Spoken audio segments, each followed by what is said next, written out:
What's up in War Eagle, everybody? It's your guy Ike Jones, the final inside of the Maui Invitational Round 2, Auburn versus North Carolina. Auburn wins 85-72. Hopefully, everybody is doing all right. Let's talk about it. We are here inside of Lobtown. Let's get to it. The Auburn Express.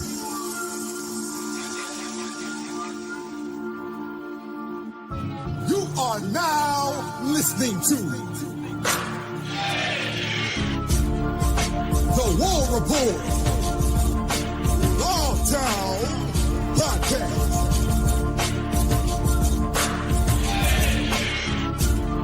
With your boy Ike Jones.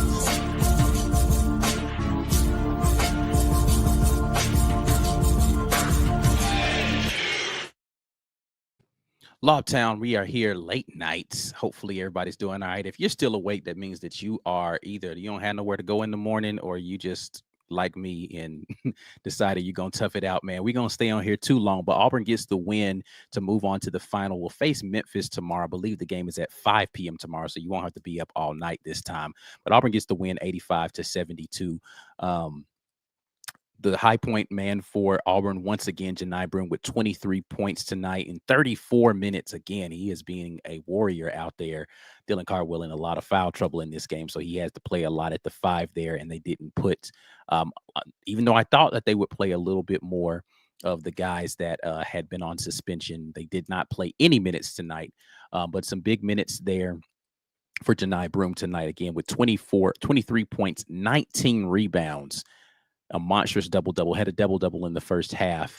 The next man up would have been Miles Kelly with 15 on 3 of 7 shooting from 3 tonight, 2 of 2 from the free throw line, but a really great game there. And then just Chaney Johnson, man, played an absolutely monstrous game.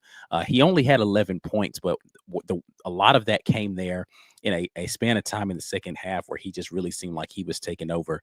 Auburn shoots 43% from the field in this game, 37% from 3 on 11 of 30 shooting, 82% from the free throw line, as opposed to North Carolina only shooting 63%. That's a large portion of that deficit there is left on the free throw line there with them, even though it seemed as if North Carolina wasn't getting a lot of fouls called on them, particularly in the first half. Auburn still went to the free throw line 17 times in this game and made 14 of those. A lot of those Denver Jones made free throws there. Only 8 turnovers for Auburn, but only forced 10. North Carolina did a decent job of not turning the ball over, but points off turnovers, 15 for Auburn and only 6 there for North Carolina. Auburn won the glass 42-36. And second chance points were even for both teams, even though Auburn had the lead in offensive rebounds. Bench points dominated by Auburn there. Well, actually, bench points dead even as well, 21-21. Points in the paint. North Carolina actually had more points in the paint, 36-32, and more fast break points. Auburn, of course, with more block shots, 7-2 in that one, and more steals in the game, 7-3. 15 assisted buckets to only 7 for North Carolina. Hopefully everybody is doing all right tonight. I'm going to get straight over here into the comment section as we talk a little bit more about Auburn, who gets the win tonight, 85-72 versus North Carolina. I'll start right back up here at the top. Green Name Gang Jared says, "Let's go, War Damn Eagle." Yes, indeed. Brad jumping in here, another "Let's go." Jake with another War Eagle. Virginia Double Dribble, another War Eagle. Appreciate you guys jumping in here with me late night. Ben Bloodworth, happy War Rapport Wednesday. We are officially into Wednesday for sure. And I don't know if you guys have anywhere to be in the morning. Hopefully y'all are already on whatever holiday break you have going on. I still have to get up and go to work, so I ain't gonna be on here too late tonight. Cedric in here, appreciate you jumping in. Knox, what's up? Appreciate you jumping in here. A lot of green name in here. Nina up in here. She's sleepy. She can't even type it right, baby. That's all right, man. We in here get excited about this. I see a lot of people commenting on this, and I will definitely talk about it here in just a minute, just because we're reacting, right? So I'm reacting. I don't care. Auburn won, but we got to talk about these officials, bro, and we got to talk about these commentators. Anthony Living Dangerously says he has to be somewhere at 5 a.m. My boy, you just listen. I appreciate you. You came in. You said, "What's up, man? Go on, hit the bed, my guy." Because yeah, 5 a.m. will be here before you know it. Um, bro, on my mama. Ben Butler says this tournament taught me that I hate the word frosh. I absolutely despise they call freshmen frosh, and they keep doing it. And I'm like, yo, stop, stop.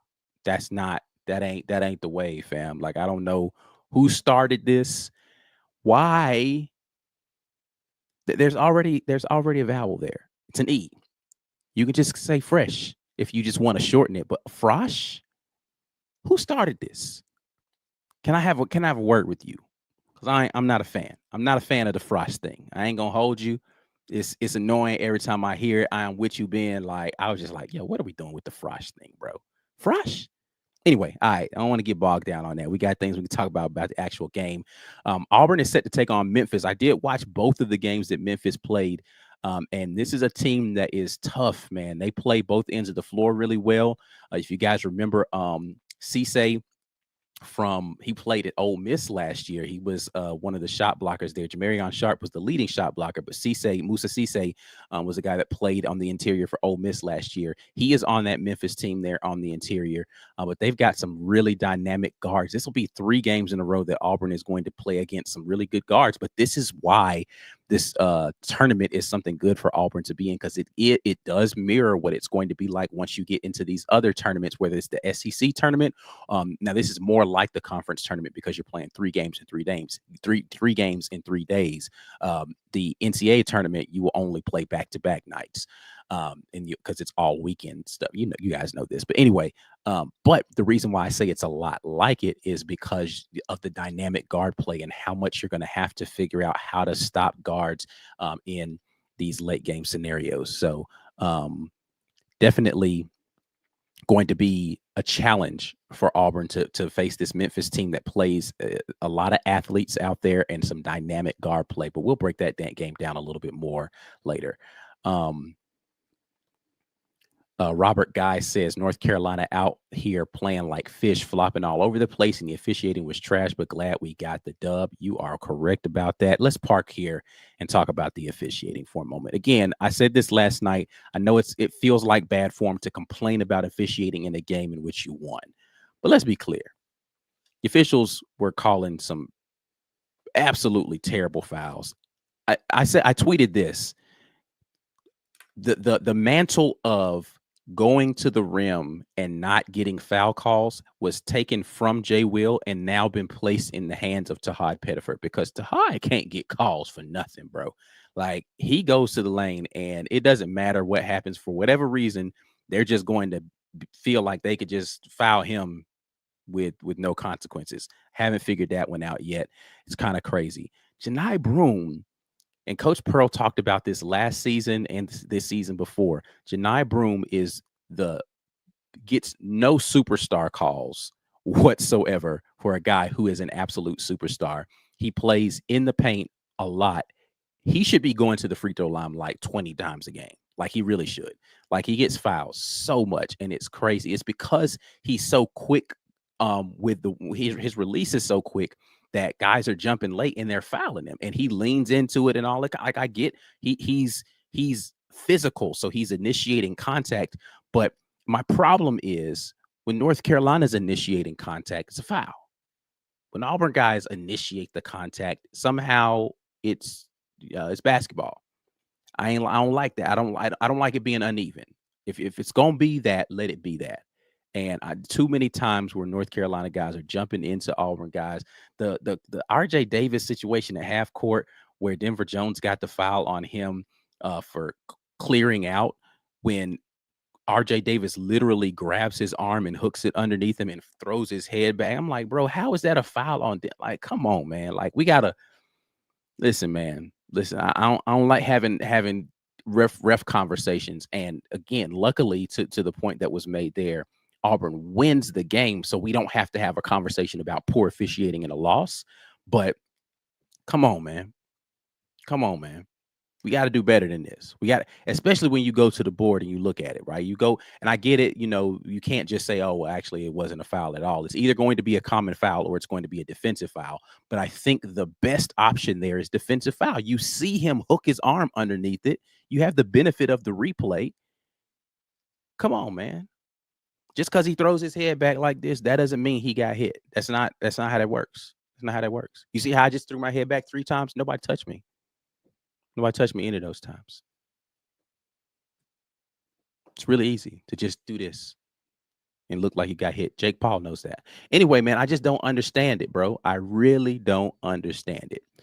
Um, let's see here. What else do we got going on? Appreciate you guys again jumping in here. Definitely not reading that one, Prince Chuku, but I see you there with the joy mode shout out.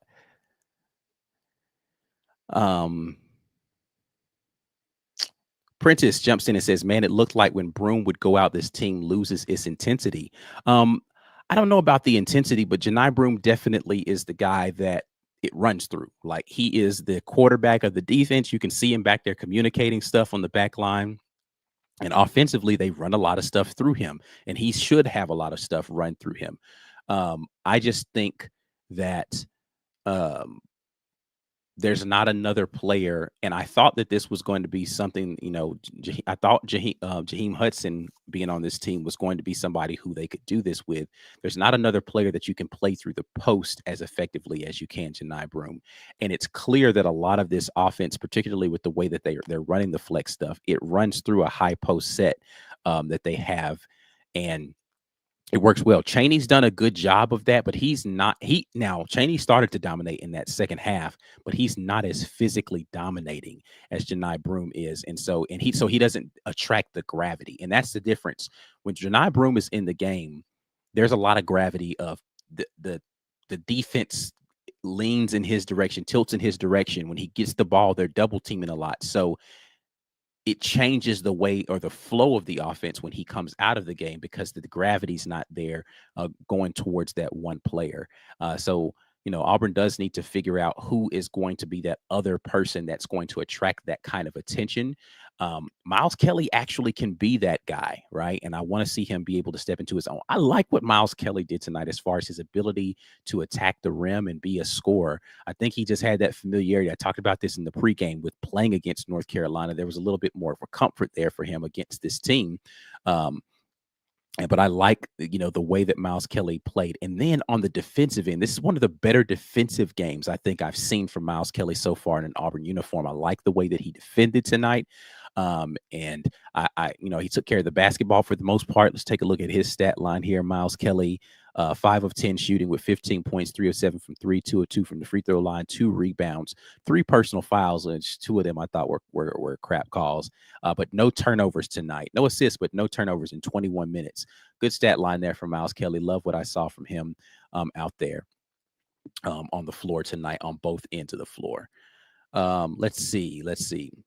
Oh, the other thing that I wanted to talk about, and so we're already 13 minutes into this, but I saw this comment. We're going to talk about the most unbiased commentators, until I'm getting sleepy, that I've ever listened to. Listen, it was a rough listen. It was a rough listen.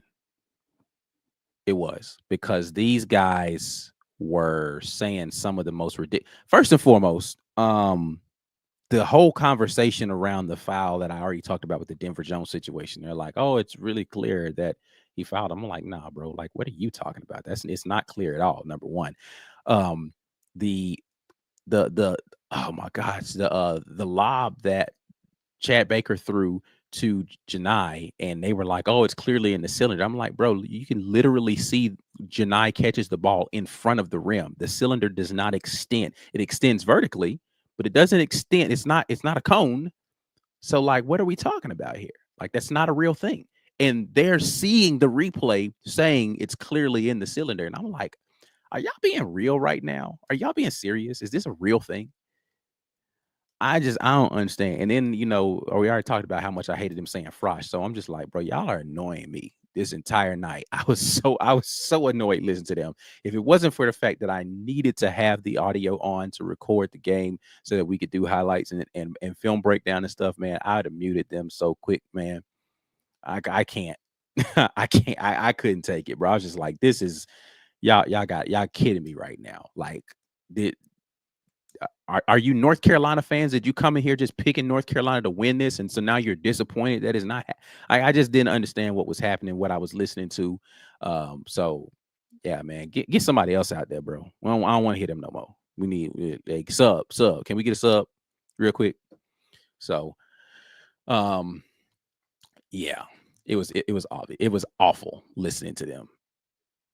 Bill Walton was missed tonight. I ain't gonna hold you. I wasn't no, rest in peace. R.I.P. to Bill Walton. I ain't no big fan of Bill Walton calling games, especially when the games he called when Auburn was out there on the Pac-12 network. Hated it. Hated listening to Bill Walton. Now, any other game where Bill Walton is involved, I'm fine with. Just as long as it's not against a Pac-12 team, not even a real conference anymore. Understood.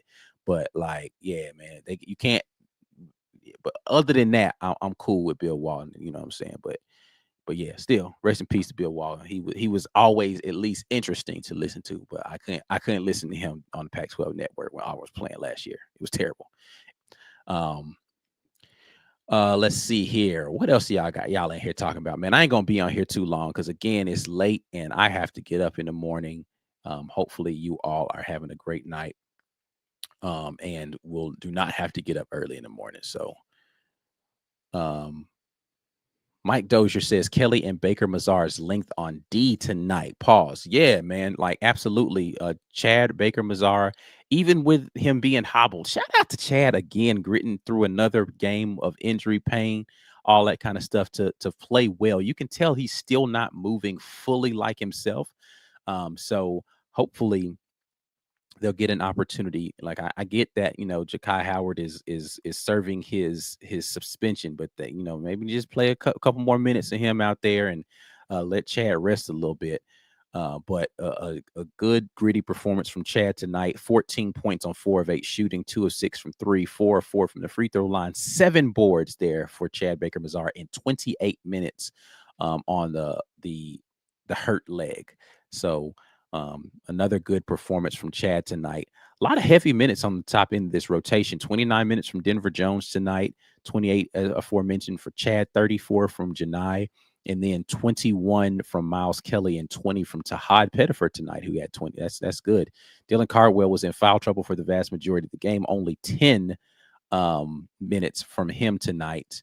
33 from Chaney Johnson. Chaney Johnson played a lot of minutes tonight, but played well in the time that he was out there. So love to see that from Chaney Johnson. I thought Chaney was going to have a good night tonight, and he did. He and Miles Kelly were the guys I said needed to be able to step up in this game, and both of them delivered a double-digit score in there, 15 and 11 for Miles Kelly and for Chaney Johnson, respectively. So loved what I saw from those two young men tonight, and great to see them get out there and really take over certain points of the game. So glad to see that continue to happen. Tomorrow, Auburn is taking on Memphis for the Maui Invitational Championship. Again, I believe that game is going to be at 5 p.m. Central Standard Time. So we will not have to wait all night to see what's going to happen in that one. So looking forward to seeing that, man. But listen, I got to get out of here, bro, because I have to get up in the morning. So I appreciate you guys jumping in here with me. I will try to, I don't know if I'm going to get enough time to. I will try to get you a preview of the Memphis game tomorrow before that happens. But I'm going to get out of here. You guys make sure before you get out of here, share this video, like the video, subscribe to the channel if you are new to the channel. But we'll be back at you with more great War Report content. We got some stuff dropping in the morning, of course, with our morning segment. But until the next time, and as always, War Eagle, peace.